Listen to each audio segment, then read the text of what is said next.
স্থানীয় সরকার এটা আমার নিজেরও গবেষণার বিষয়, আমার অনেকগুলো গবেষণা এই ক্ষেত্রে আছে।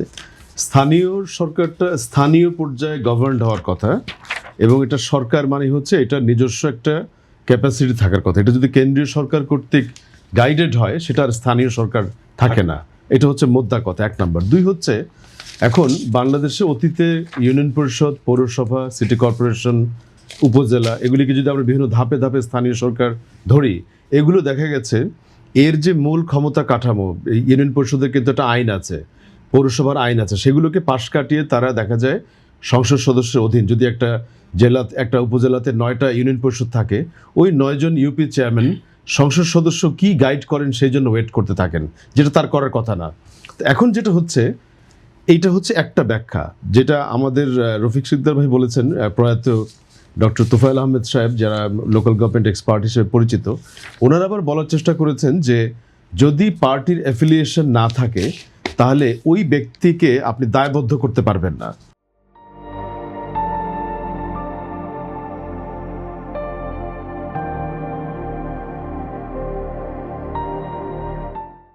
ধরা যাক একটা ব্যক্তি এলাকায় ইউপি চেয়ারম্যান হিসেবে অনেক অনিয়ম করছেন, উনি আসলে কোন আইডেন্টিটির, এটা যদি আপনি চিহ্নিত করতে না পারেন তাহলে আর তাকে দায়বদ্ধ করা যায় না, এরকম একটা ব্যাখ্যা তারা দেওয়ার চেষ্টা করেছে।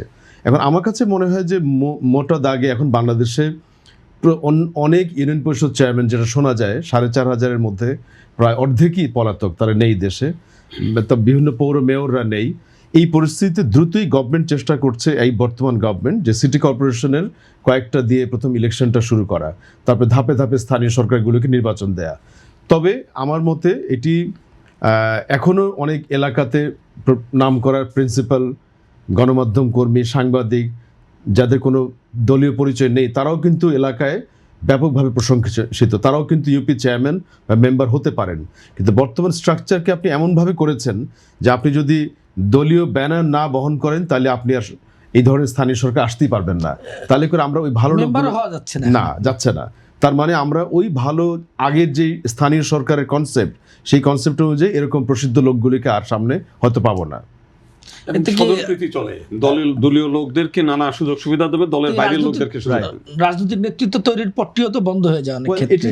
তৃণমূল থেকে যে রাজনীতি, এটি ছিল ডেমোক্রেসির প্রথম ধাপ, যেখানে ইউনিয়ন লেভেলে যারা প্র্যাকটিস করছে তারা আস্তে আস্তে উপজেলা চেয়ারম্যান হবে, সেখান থেকে তারা হয়তো ওই জেলা, ওই যে বিভাগীয় শহরের সিটি কর্পোরেশন, এরকম কিন্তু ছিল আগে। আপনি ধরেন, আপনি এই যে এখন মিজানুর রহমান মেনু সাহেবকে চেনেন রাজশাহীর, উনি কিন্তু স্থানীয় সরকার দিয়েই নিজে সিজেন্ড হয়েছেন।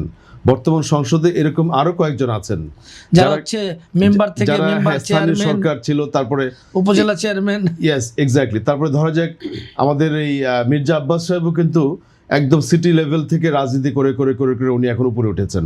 এরকম উদাহরণ কিন্তু এখনো আমাদের সামনে আছে অনেক, সেগুলো কিন্তু আগামী দিনে পাওয়াটা খুব চ্যালেঞ্জ হয়ে যাবে।